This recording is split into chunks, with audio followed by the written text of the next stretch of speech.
두 번째 제목이 인식의 눈과 마음의 눈입니다.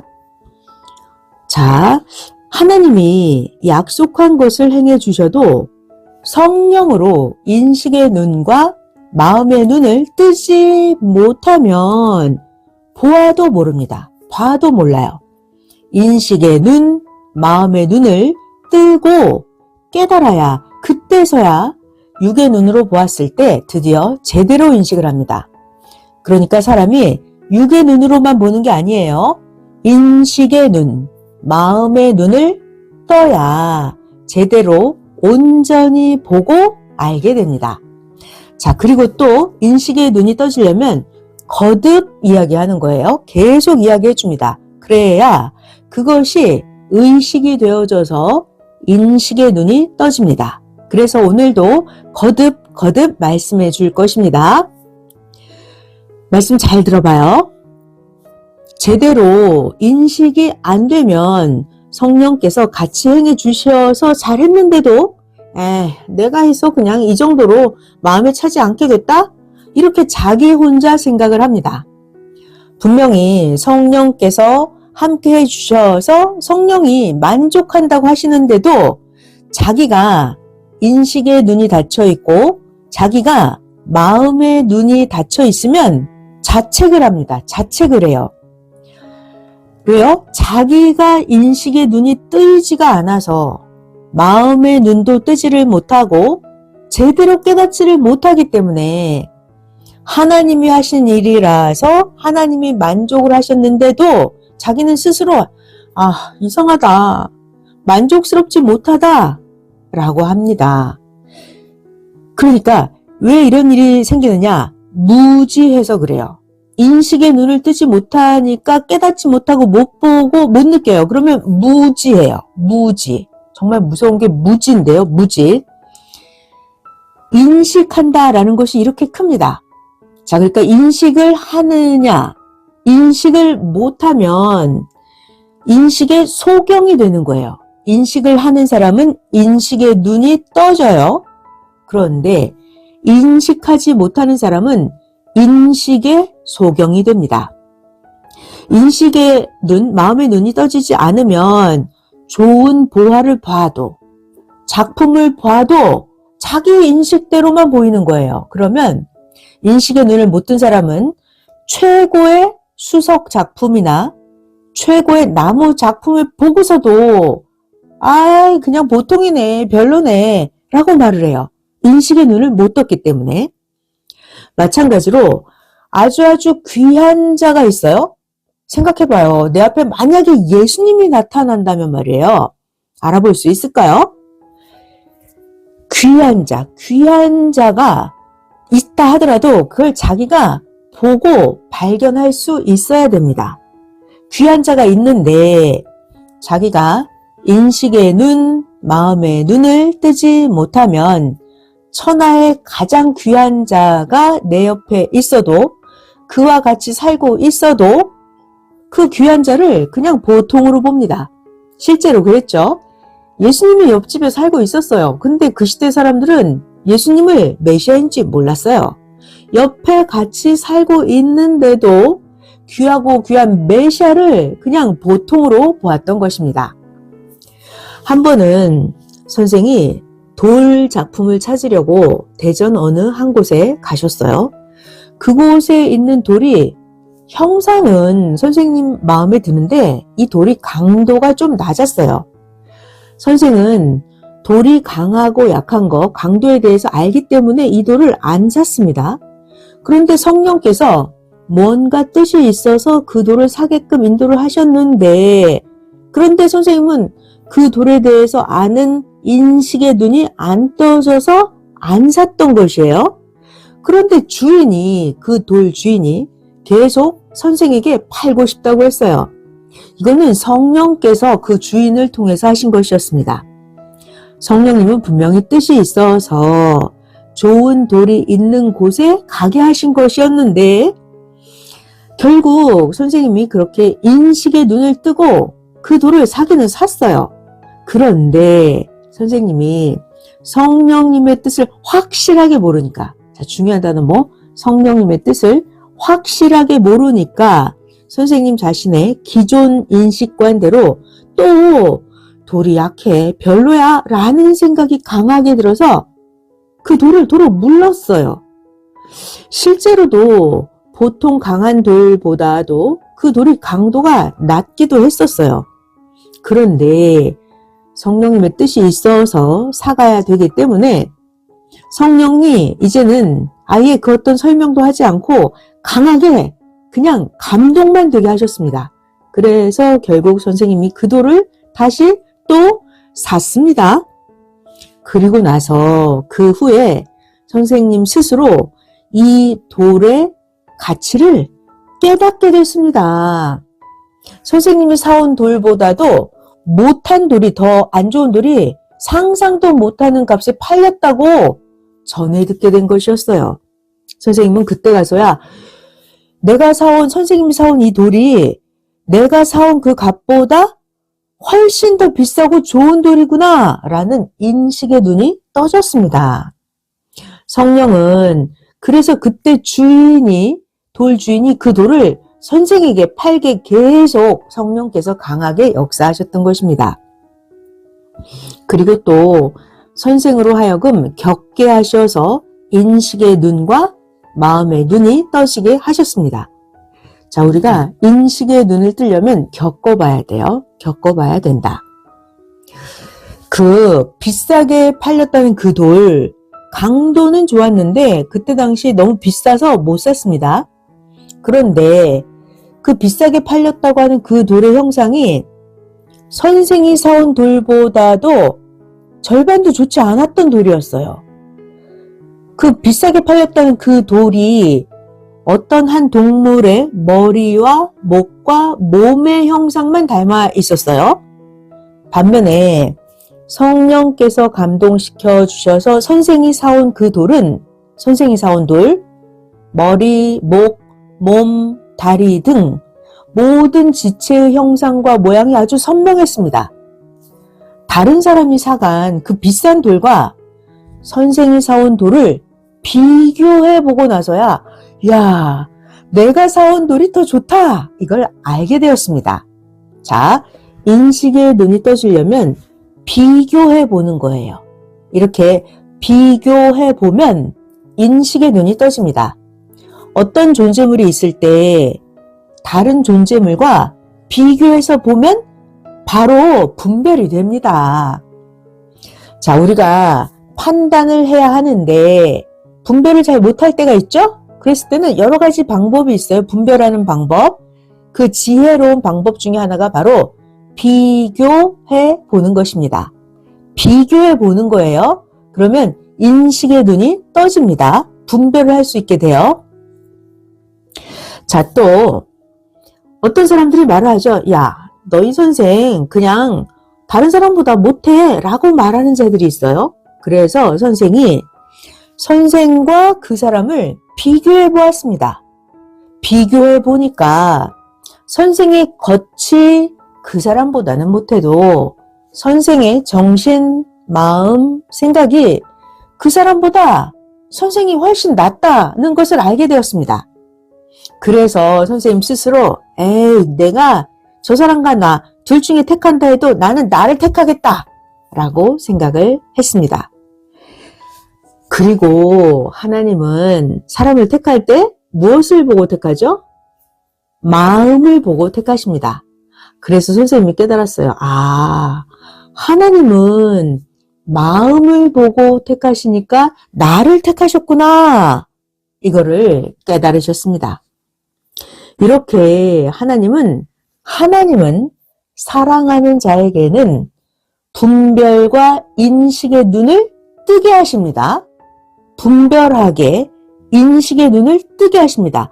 자, 그런데 하나님을 사랑하지 않고 하나님을 싫어하는 사람 있죠? 그 사람에게는 인식의 눈을 닫게 하십니다. 마음의 눈을 닫게 하십니다. 그리고 또 하나님을 거역하고 주를 거역하는 자들은 자기가 스스로 인식의 눈이 어둠으로 돌아가서 자기가 좋아 쫓던 것도 얻지 못하게 됩니다. 하나님을 안 믿고 하나님을 싫어하고 하나님을 거역하는 자들은 인식의 눈이 닫아져서 자기가 좋아서 쫓던 것도 결국은 얻지 못하게 하십니다. 이렇게 하나님이 보낸 자를 거스르면 자기가 스스로 인식의 눈이 나쁘게 변해서 자기가 좋아하던 것도 쫓다가 스스로 떠납니다. 그리고 또 하나님은 악인들, 불의한 자들이 사망에 살게끔 시대 인식의 눈을 뜨지 못하게 하십니다. 자, 그러니까 자기 마음이 악한 사람, 죄를 행하는 그런 사람들은 인식의 눈이 떠지려면 회개를 해야 돼요. 마태복음 5장 8절에도 나오잖아요. 마음이 청결한 자가 하나님을 본다고요. 그러니까 죄를 짓고 악한 자들은 인식의 눈이 떠지지 않아요. 인식의 눈이 닫아집니다. 그래서 스스로 어둠을 찾아가게 되어 있어요. 죄를 짓고 악한 자들은 사망에 살게 됩니다. 이게 자동 법칙이에요. 어느 시대든지 하나님은 시대 사명자를 미워하는 자들에게는 인식의 눈이 떠지지 않게 하시고 마음의 눈이 소경이 되게 하십니다. 성경에 나오죠? 사울왕도 다윗을 제대로 인식하지 못했잖아요. 그래서 다윗 왕을 그렇게 미워했잖아요. 그러다가 사울왕은 죽음의 길로 갔고 예수님 시대 때도 유대인들은 인식의 눈이 떠지지 않아서 예수님을 악평하다가 유대인들 당대도 그렇고 자손들도 대대로 인식의 소경이 되고 말았죠. 자, 그러면 인식의 눈, 마음의 눈이 떠지려면 어떻게 해야 돼요? 오직 하나님의 생명의 말씀, 하나님의 지혜의 말씀만이 시대 인식의 눈을 뜨게 합니다. 하나님의 사명자가 담당한 모든 것들이, 예수님이 오셔서 가르쳐 주시는 모든 것들이 우리의 새 시대로의 인식의 눈을 뜨게 합니다. 하나님을 아는 눈, 하나님의 사랑의 눈, 하나님의 마음의 눈을 뜨게 합니다. 무엇이? 시대 사명자가 전해주는 하나님의 생명과 지혜의 말씀만이. 아멘. 자, 이렇게 하나님은 우리 인생들을 다스리실 때 인식으로 다스리십니다. 인식하는 걸로 다스리십니다. 그러니까 하나님이 나에게 축복을 주실 때는 어떻게 주시냐 하면 나에게 인식의 눈을 뜨게 해주는 것입니다. 이것은 마치 진짜로 소경이 눈을 뜨는 격이에요. 인식의 눈을 뜬다. 마음의 눈을 뜬다. 깨달음의 눈을 뜬다. 이것이 소경이 눈을 뜨는 것과 똑같습니다. 하나님은 오늘 성경 본문대로 마음의 눈이 밝게 해주심으로 우리 각자에게 축복을 해주십니다. 어디에 나와요? 에베소서 1장입니다. 17절부터 19절. 우리 주 예수 그리스도의 하나님, 영광의 아버지께서 지혜와 계시의 정신을 너희에게 주사 하나님을 알게 하시고 너희의 마음의 눈을 밝히사 그의 부르심의 소망이 무엇이며 성도 안에서 그 기업의 영광의 풍성이 무엇이며 그의 힘의 강력으로 역사하심을 따라 믿는 우리에게 베푸신 능력의 지극히 크심이 어떤 것을 너희로 알게 하시기를 구하노라. 네, 하나님은 축복을 주실 때 이렇게 알게 하십니다. 지혜의 정신, 계시의 정신을 주시고 마음의 눈을 밝혀서 하나님이 어떤 축복을 주시는지, 하나님이 어떤 소망을 갖고 우리를 복음으로 부르셨는지 알게 하십니다. 할렐루야. 성경에 예수님 때를 볼까요? 예수님 때 그 시대의 율법주의자들, 자기 중심의 인식관을 가지고 있었죠. 바리새인, 율법학자들, 서기관들, 그들 구원주 예수님이 오셨는데도 예수님을 불신했어요. 또 성경에 구약의 모세 때도 볼까요? 백성들이 인식을 잘못하고 모세를 함부로 대했잖아요. 모세에게 악평하고 불평불만만 했습니다. 인식이 잘못되어서 자기를 구원하러 온 모세를 악평을 한 거예요. 그래서 결국은 400년 동안 기다렸던 이상세계 역사가 깨지고 가나안의 그 이상세계는 자녀들에게 돌아가게 됩니다. 오늘날도 마찬가지죠. 신약의 기성은 이미 늙어서 정신과 생각이 걸레처럼 다 낡아버렸어요. 그래서 신약의 기성이 올바른 성경 해석 인식의 눈을 못 뜨니까 2000년 동안 그 자손들까지도 선조들의 무지한 주장을 계속합니다. 2000년 동안이나 말이에요. 자, 그러면 이제 드디어 새 시대, 새 말씀으로 그들의 걸레가 되어버린 정신과 사상을 시대 말씀으로 재생해야 합니다. 재생. 봐봐요. 우리 육신의 모양은 재생이 안 되죠. 육신의 모양은 재생이 안 돼요. 이미 늙어버렸는데 어떻게 육신을 젊은이로 재생을 해요? 그건 안 돼요. 그렇지만 정신, 마음, 생각은 변화되고 부활이 되어서 정신, 마음, 생각은 재생이 됩니다.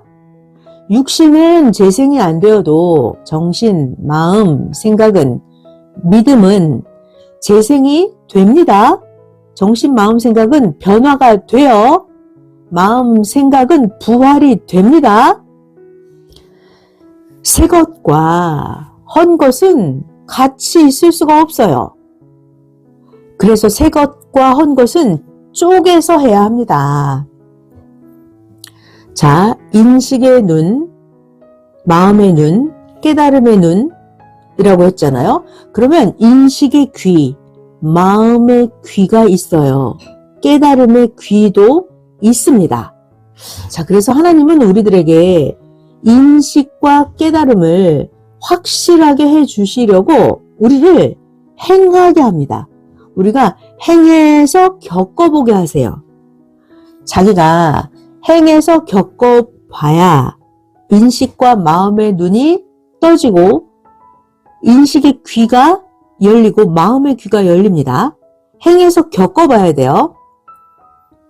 그리고 하나님은 우리들을 깨달음의 눈과 귀를 열어주실 때 현실에서 사물이나 만물을 보여주시면서 이와 같이 이러하다 이렇게 계시를 해주십니다. 사물을 보여주면서 아 이렇구나 이게 이거였구나 이렇게 우리가 깨달을 수 있도록 계시를 해주십니다. 겪어보게도 하시고 사물을 보여주시면서도 하시고 이렇게 하나님의 방법으로 우리들의 인식의 눈, 마음의 눈, 깨달음의 눈이 떠지게 하십니다. 이렇게 우리가 인식의 눈을 떠야만 하나님이 만물이나 사람이나 말씀을 통해서 계시하시는구나 이걸 알게 됩니다. 이렇게 하나님하고 통하는 통로가 생겨야 하나님의 뜻을 확실하게 알게 됩니다. 그런데 문제가 있죠. 문제가 뭐냐면 잘못되고 무지한 인식이 아예 몸에 배어서 체질이 되어버린 거예요. 나의 잘못된 인식, 무지한 인식, 이게 몸에 배서 체질이 되어버렸어요. 그럼 이것은 정말 불구자와 같습니다. 우리 육체도 불구자가 있으면 상당히 곤란하잖아요. 이것처럼 우리의 인식이, 생각이, 마음이 잘못 배워서 체질이 되어버린 거예요. 그러면 인식이 불구자와 같습니다. 그리고 정신, 마음, 생각이 옳지 못한 거에 중독이 된 자들도 불구자와 같습니다. 인식이 잘못되면 정신 불구자예요. 마음 불구자, 생각 불구자. 그럼 어떻게 고치나요? 매일매일 하나님의 가르침을 관심을 가지고 제대로 배워야 합니다. 그래서 제대로 배워서 먼저는 인식의 눈, 마음의 눈을 온전히 뜨기입니다. 그래야 세상을 봐도 똑바로 보고 인식의 눈을 떠야 성경도 볼 수 있고 인식의 눈을, 마음의 눈을 온전히 떠야 하나님을 제대로 만나고 소통을 할 수가 있습니다. 그런데 내가 잘못해서 무엇이든지 간에 안 된다, 아니야, 안 돼 라고 인식을 해버리면 하면 되는 건데도 자기의 마음이 그렇게 안 된다로 굳어져 버리면 행하지를 않습니다. 그러니까 마음이 굳어버리고 마음이 불구자가 되면 안 돼요. 봐봐요. 우리가 운동을 할 때도 어떻게 운동을 해요? 먼저는 몸을 그 운동 체질로 만들어 놓고 나서 하면 그 운동을 잘하게 되죠. 먼저 운동 체질로 만들고 나서 하는 거예요. 이런 거와 똑같이 생각도, 마음도, 인식도 먼저 정상적으로 체질을 눈뜨게 하고 나서 행해야 제대로 됩니다. 먼저 인식의 눈, 마음의 눈, 생각의 눈을 정상적으로 뜨고서 해야, 그래야 갈 길을 제대로 가게 되고 행할 것을 제대로 행해서 얻을 수가 있습니다. 그런데 말이죠. 우리가 인식의 눈을 제대로 뜨지 못하면 인식의 눈을 뜬 자가 자기 앞에서 금덩이 같은 것을 계속 얻어가고 있는데도 인식의 눈을 뜨지 못한 자는 몰라요. 옆에 사람이 얼마나 어마어마한 축복을 받아가고 있는지를 자기만 모르는 거예요. 인식의 눈을 뜨지 못해서. 그래 놓고서는 에이, 저자 좀 미쳤어. 에이, 저자 어리석은 자야 라고 말을 합니다. 사실은 본인이 인식의 눈을 뜨지 못해서 모르고 있는데 말이죠. 그러니까 먼저는 제대로 배워서 인식의 눈, 마음의 눈을 온전히 뜨고 살아야 합니다. 또 아주 중요한 말씀 할게요. 새 시대에 인식의 눈을 뜨려면 어떻게 해야 돼요? 새 시대 인식의 눈을 뜨려면 구시대의 족속, 구시대의 주관권을 벗어나야 합니다. 새 시대 인식의 눈을 뜨려면 또 겪으면서 연구해야 돼요. 새 시대 인식의 눈을 뜨려면 인식에 갇혀있지 않은 자가 말을 해줘야 됩니다. 그죠? 같이 구시대 주관권에서 인식이 갇혀있는 자가 계속 가르쳐주면 그 말만 들으면 그 구시대의 잘못된 인식관에서 벗어날 수가 없죠. 새 시대 인식의 눈을 제대로 뜨려면 구시대 주관권을 벗어나야 하고 자기가 겪으면서 연구해야 하고 인식에 갇히지 않은 자가 말을 해줘야 합니다. 봐봐요. 자기가 인식의 눈을 뜨지 못했을 때 그때 손해가 갔었던 거예요. 그러나 자기가 똑바로 인식의 눈을 떴을 때는 자기가 일을 하는 대로 그 대가를 다 받습니다. 이런 것들을 모르는 자에게 여러분들이 말을 해주고 잘 가르쳐줘야 합니다. 아주 중요한 거예요. 인식을 잘못하면 사기를 당해요. 그런데 정확하게 확인하고 하면 안 당합니다. 오늘날 이 시대도 똑같습니다. 봐봐요. 기성의 박사들, 목사들, 지도자들이 인식의 눈이 멀고 마음의 눈이 소경이라서 인간 개인 자기 인식대로 성경을 잘못되게 풀어주었어요. 성경을 잘못되게 풀어준 것들을 가지고 기뻐하면서 권위를 가지고 외쳐왔습니다. 그러면 또 그걸 듣는 소경들은 듣고 좋아서 박수를 치면서 뛰면서 살았어요. 결국 새 시대, 새 말씀 앞에 부끄럽게 되었습니다. 특히나 나이 많이 먹은 기성인들은 인식의 눈을 감고 인식의 소경이 되어서 지금 더듬으면서 살아가고 있습니다. 선생도 섭리사에 와서도 인식의 눈이 떠지지 않은 부분에 대해서는 인식의 소경이었던 부분이 있어요. 그러니까 각 분야마다 눈을 떠야 되는 거예요. 자기가 눈을 뜬 부분에 대해서만 눈을 뜬 거예요. 자기가 아직 깨닫지 못한 그 분야에 대해서는 아직까지는 인식의 소경인 거예요. 우리 영상 2번 같이 상고해 볼게요. 하나님이 주신 신독수리 바위가 있었죠. 처음에는 그냥 큰 바위 주신 것으로만 알고 감사했어요. 그 후에 하나님이 보실 때는 뭐가 좋아서 이 돌을 야심작돌이라고 하셨나 하나님께 여쭤봤더니, 그리고 주신 돌을 또 연구했습니다. 그랬더니 돌을 가져온 지 드디어 24년 만에 눈을 뜨게 된 거예요.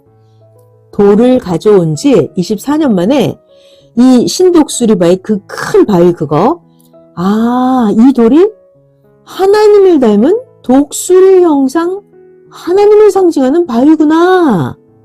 이거를 24년 만에 확실하게 인식의 눈을 뜨고 알았습니다. 하나님을 닮은 독수리 형상, 하나님을 상징하는 바위구나.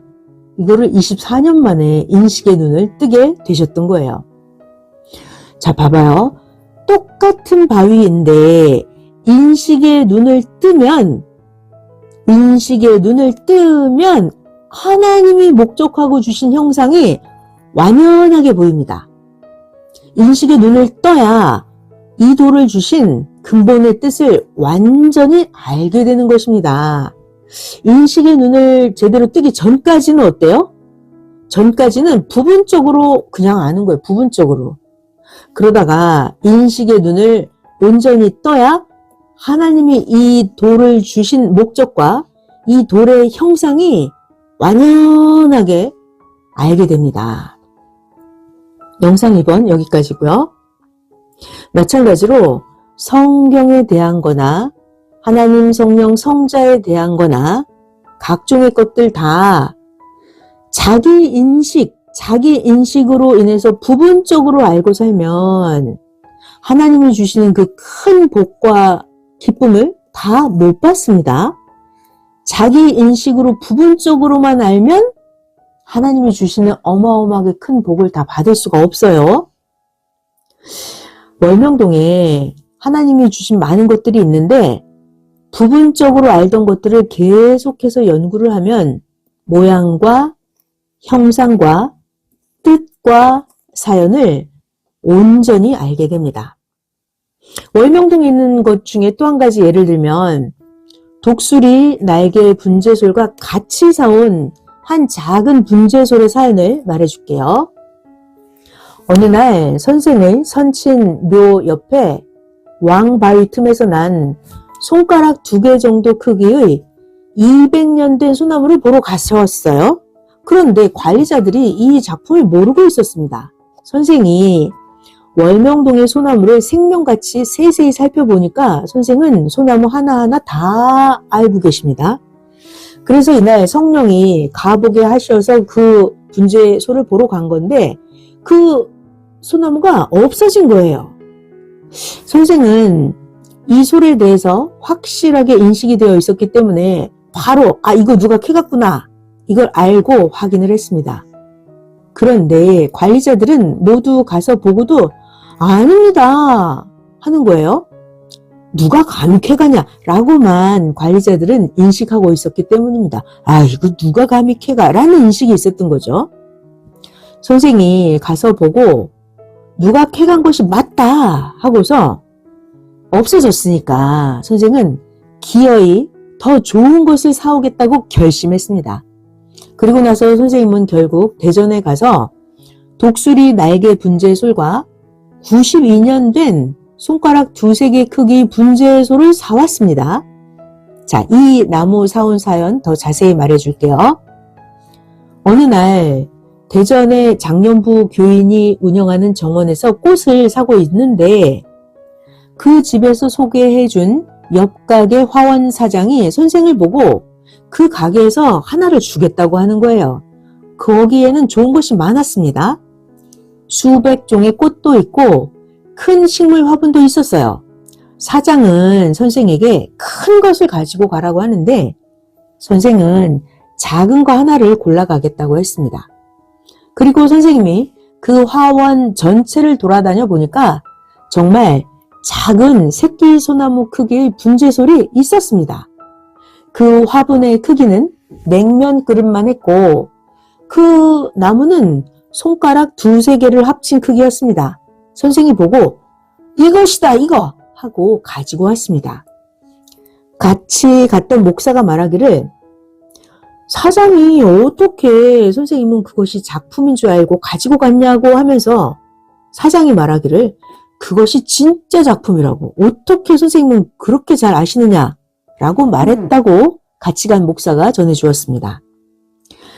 사장에게 이 나무의 사연을 들어보았더니 처음에 이 소나무를 기른 자가 씨를 뿌려서 왕모래에다 심고 60여 년을 키우다가 이것을 사장이 사와서 30여 년을 키웠다고 했습니다. 그 후에 가져다가 선생이 6년을 또 길렀습니다. 이제 그 작은 소나무 분재솔이 98년이나 되었어요. 98년을 컸는데도 크기가 아주 작습니다. 수령이 아주 오래되었는데도 크기가 작은 거, 이것도 작품입니다. 그래서 월명동이 거기 도정기 캐간 작품 대신에 선생님은 기어이 더 좋은 작품을 사다가 월명동 하나님 궁에 가져다 놓았습니다. 이른 소나무 대신 이 작은 분재솔과 독수리 날개 분재솔 이 두 나무를 사와서 하나님 전에 놓고 키웁니다. 분재솔 중에는 독수리 날개 분재솔이 최고라고 합니다. 잃어버린 솔 대신에 선생은 책임지고 이 두 솔을 하나님 전에 사다 놓았습니다. 하나님께 사다 놓았습니다 하니까 하나님이 알았다 하셨습니다. 자, 이렇게 여러분 모두도 하고자 해야 하나님이 도와주십니다. 이렇게 여러분들 모두 잃어버린 생명 대신 더 좋은 생명으로 모두 채우기를 바랍니다. 아멘. 우리가 부분적으로만 알면 하나님이 행하신 깊은 뜻을 모릅니다. 이렇게 계속 모두에게 선생의 사연을 말해주는 것은 이제 온전한 시대가 되었고 사명제도 왔으니까 다른 것들도 그렇고 자기에 관한 것도 확실하게 배우라고 지금 말씀해주고 있는 것입니다. 자, 이제 인식에 대한 말씀, 인식 조금 더 말씀하고 마치겠습니다. 잘 들어봐요. 해가 되는 그릇된 인식은 똑바로 온전하게 인식하는 것을 아주 더 어렵게 합니다. 해가 되는 그릇된 인식, 이거 문제죠. 그러니까 어떤 사람을 나쁘다, 저 사람은 나쁘다 이렇게 그릇되게 인식한 자는 그 인식이 잘 바뀌어지지 않아요. 성경에 유대인들은 유대인 당세 때와 후세까지 장장 2000년 동안이나 예수님을 나쁜 자라고 인식하고 삽니다. 이렇게 인식을 잘못하면 어떤 일이 벌어져요? 마음의 눈이 멀어버립니다. 마음의 소경, 인식의 소경이 되는 거예요. 그러니까 인식을 잘못하면 자기도 망하고 후손 대대로 2000년 동안 망하는 거예요. 자, 이러지 않으려면 인식의 눈을 온전히 뜨려면 어떻게 한다?